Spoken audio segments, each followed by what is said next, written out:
I'm back. Dogs are good. Come on. So I'm skipping a little bit over the hospital, but the hospital was just 3 months of waiting to get out, and weirdness, and 124 pounds, and I had to learn how to walk, and this I couldn't use my right arm. My shoulder was gone. I had to learn how to shave lefty, brush my teeth lefty, other business lefty, which is not fun. Uh, no, man, be dexterous. Uh, so, if I come back to stories about the hospital, if I remember them, I will. But they let me out of the hospital July 12th, I think, 4 days before my piece of crap, I guess, 20th birthday. Yeah, because I went in the hospital a 19-year-old boy, and I came out a 20-year-old man with bills and tickets and problems, and I look like this. And I was the guy getting the sand kicked in his face at the beach now for a microsecond. I started ordering double food for my breakfast in the hospital. I couldn't get enough food. They were making me jelly toast all night because I was eating for three. And that didn't happen fast enough. So, when I got out of the hospital July 12th, I looked like this, and the boys came over, and I remember some of the lowlights instead of the highlights. Get it? Some of the lowlights. We went out.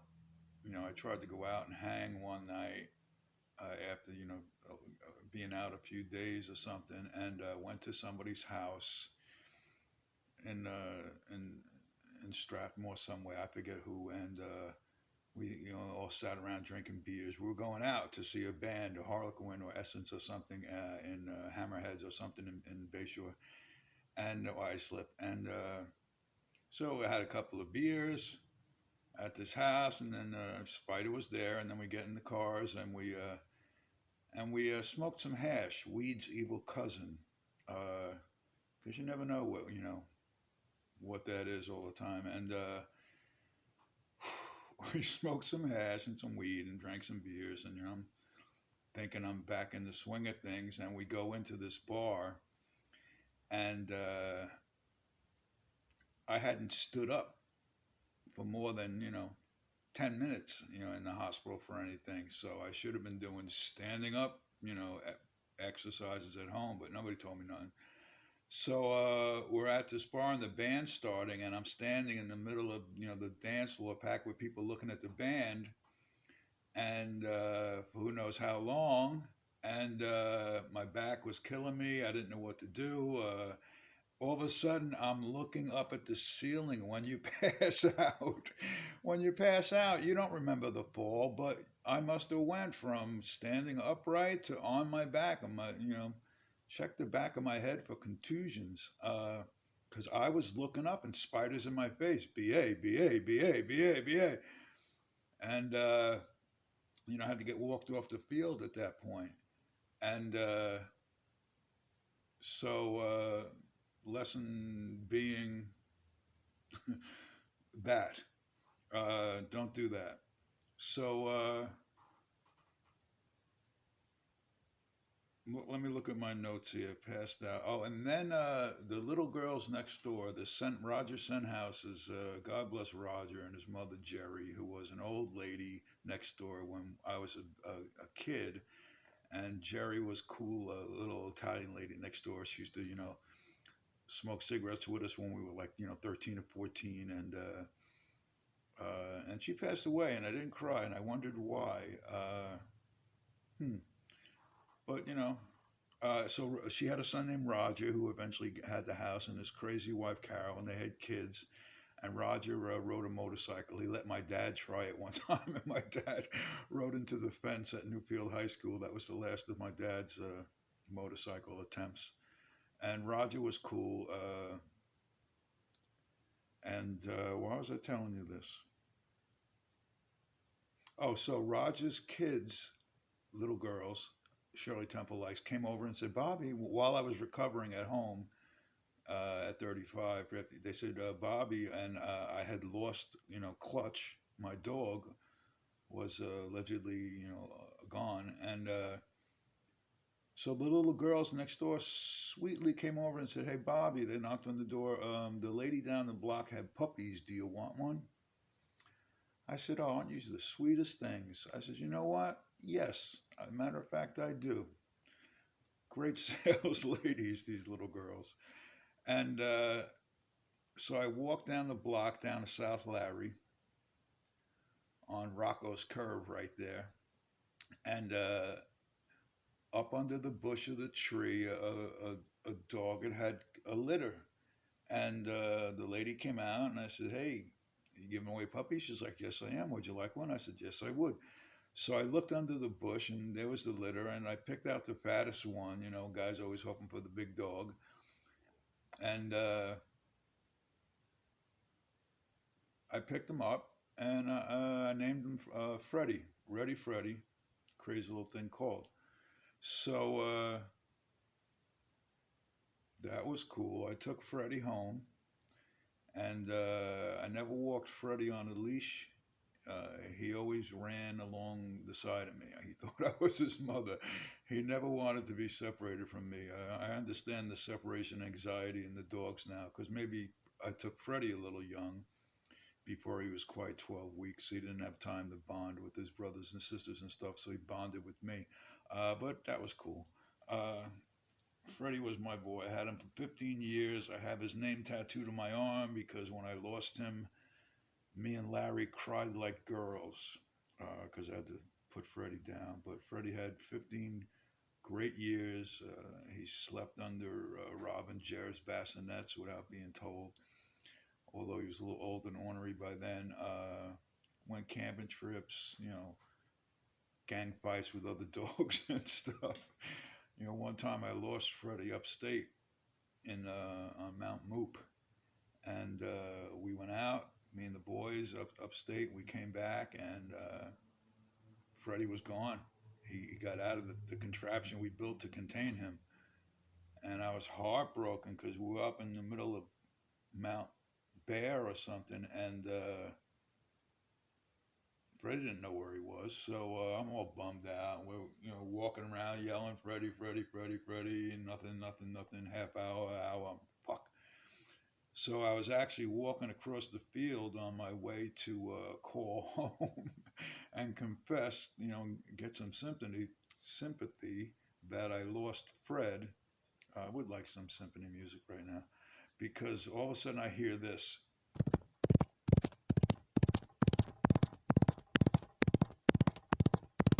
You can do that with your fingers. Freddie booking across the field, running towards me, and we laughed and we rejoiced. And Freddie was the great dog. So these little girls get me Freddie.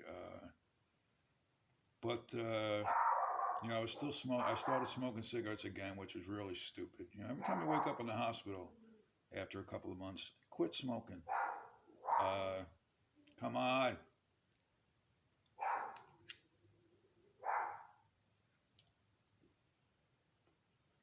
So, hey, let me see Tarzan do that. Fonzie. Hold on.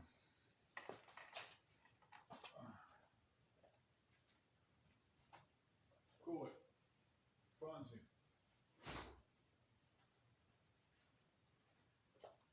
Oh, I shut the door. Critters. So I started smoking cigarettes again, and I thought I was hanging and passing out in bars, from Weed's evil cousin, and my girl kind of had it with me, and which was good because she says, you don't try, you gave up, you're ornery, you're depressing, I can't take it anymore, which was honesty and the smack in the face I needed. So that got me thinking. what am I doing? So I started trying to quit smoking cigarettes and by running down at Newfield Track. I figured you can't do both. So I also started working with my brother doing shipping at a place called Napco in Copeg, where I learned shipping. Uh, Little Rascals, the dad was a clerk. Cluck? No, a clerk. Um, I was a shipping clerk, and but I learned that with Hank at Napco, and there was a guy that worked there named Ronnie, young guy named Ronnie, and he was just the nicest guy, kid I ever met, and polite, yes, thank you, no, always happy, cheerful, tell a joke. You know, he's just a nice guy, and so at this time I'm trying to run, and I was still smoking cigarettes, and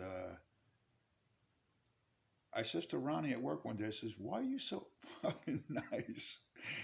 He says, "Oh, I didn't tell you." I says, "No." He says, "I have Jesus." I'm like, "Oh, this is the first, this one, do you know Jesus before, do you know Jesus even came out?" And he said, I'm born again. I have a new vigor in life and blah, blah, blah, blah, blah, blah, blah. And he sold me. And I was like, oh, that's why you're so nice. And so the next night I'm down there trying to run at Newfield High School. And, having my last cigarette before I start. And I says, Jesus, if you're up there, please help me stop smoking so I can start running and get back in shape. And lo and behold, after that run, I didn't smoke anymore. And I wondered, but I gave it up to Jesus, and I went into work. I'm like, Ronnie, it works, and I got, caught up in the hysteria, hysteria, and lo and behold, I'm cutting through Big Apple Path. There was Leo's Path at the end of Ruin that went to Leo's Deli, which is by the 7-Eleven and Taco Bell. It's now the Auto Radiator place that stole weed out of my car when they serviced it one time. They're on my lipstick guy list. And there was the other path that went to Big Apple, which now goes to like Starbucks. And there was a big field there that we used to have the beautiful carnivals when we were a kid. Stephen Hardwick knocked me out at once. It was Michael Eskew's fault. And Winky Hardwick. And the great carnivals used to be in that field. Boy, you haven't lived as a kid until you're unattended at a carnival, at 12, 13, 14 years old. The lights, the sound, the people, the girls, your buddies, the woods were right there. It was like Survival Island, whatever that is, in the woods and in the carnival. It was great. I remember Randy Alessi, who passed away early, with a carload of kids, that every neighborhood seems to lose at that 17-year-old age. Randy Alessi, beautiful child, boy, man, came to me. He's like, Bobby, you got to help me. He's like, I snuck out my brother Roy's car. Roy's a black belt. You don't want to even help him at this point. You got to help me. I can't turn the brights off. So I walked over to Roy Alessi's stolen car by his brother Randy, and I couldn't figure out how to turn the brights off either. If they weren't on the floor, which they always were, they just started putting them on the blinker things and stuff. So we didn't figure it out, but that was cute. I told that story to Roy years later, and he says, I know exactly where I was. I went with my friends to their college. That was adorable. Jeremy later met Roy, and we love Roy. Where the hell was I? So, I don't know how Alessi got in the story, but so I started running at Newfield. Oh, the carnival. And then I saw in that field, I'm cutting through one day, and there's a born again revival tent. The Love Church of Centereach had their revival meeting outdoors under a tent in my carnival field. Also in that field, when me and my young Sweeney and Davis buddies were running around the neighborhood, and the Kaisers in that field, there was a cement cesspool on its side, big circular, 6 foot some high cement uh, cesspool on its rolling side, and there was one on its flat side. Left in that field at one point, and us idiot boys, I was like 12, were walking through there, and I decide, let's do the hamster thing. We'll get up and run on top of it while you guys roll it, and we'll run the opposite way like a hamster wheel. Brilliant, Bob, because they got like a half a roll and the thing collapsed under its own weight, and we came down. And I passed out for a minute or so, who knows? And I opened my eyes, and my gangster friends were gone. They abandoned me, because who's going to get in trouble for this? And I had a Chinaman black eye, and no offense. And so in that field is now in my field now is the Born Again Tent Revival from Love Church. So they have music, they have driving drums and driving bass and guitar, and I'm like, what is this? So I wander over, and Ronnie from work still in my head, the quitting smoking still in my head, and I'm listening to this guy Tom, whatever his name was, the pastor, and he's getting this crowd going, and the music's getting this crowd going, and they're getting me going. And so people are getting up and testifying and telling, how they came to God. And I quickly thought, well, I think my story's pretty good. So he says, anybody else? So I raised my hand. There's a couple of hundred people there, another surreal BA, a couple of hundred people. You could trace me by these things. And I get up on the microphone and on the stage with everything under the lights, and it was surreal. And he's like, "Well, how'd you find God, Bob?" And I says, "Well, I was a tough guy. I was riding a motorcycle, doing not great stuff, and I died on the operating table. I went to hell, and then I came back. So." I couldn't do anything right, so I asked Jesus' help, and he helped me, and here I am. And he's like, and I went to pull up my shirt to show my scars, and he held down my shirt. Censorship. He's like, no, no, no. So after that, I get off the stage, and all these tough guys from the audience are coming to me saying, oh man, I identify with your story. Oh man, we're the same. And I seem to be helping these guys, so that was cool. And then I found out that Love Church is down in Centereach, so I start going down there, and I'm joining the choir, and boy, what a rocking choir a Born Again church has, y'all. And I learned everything I could from there. But there was, everybody wasn't so holy, and I soon saw the shenanigans, and they were taking money from poor people and asking them to tithe, which is 10%, and I just read in the paper some churches got busted asking people for 20%, and that lasted about 9 months. And I signed up for a 10K race. It's about 6 miles. I got a picture of it somewhere. I'll show you later. In my in my '80s shorts that my sons hate. But I ran those 6 miles. I trained for it at Newfield because I quit smoking, and you have to be able to run like 5 miles at least, to be able to run 6 miles on the day of a race with the extra adrenaline. So I had to, practice running, 5, 6 miles. Not one of my favorite things. How do you keep track of the laps? I can never figure out. Throwing rocks and breadcrumbs, and the birds would fly away with them.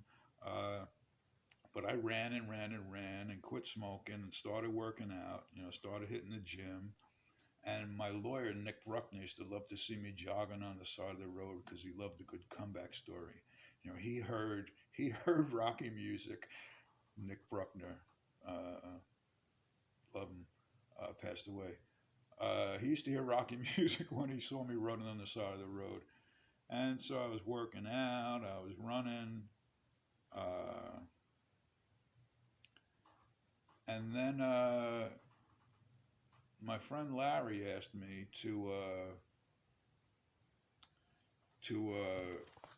do the door for them for their band because they couldn't trust anybody else to give them all the money. But that story will come later. Um, because the new reality was I was banged up, missing parts. Now, my right kidney, my right shoulder, I now had railroad track like scars all up and down my stomach and arm. Crap. I'd been kind of perfectly untouched prior. No scars, never a broken bone.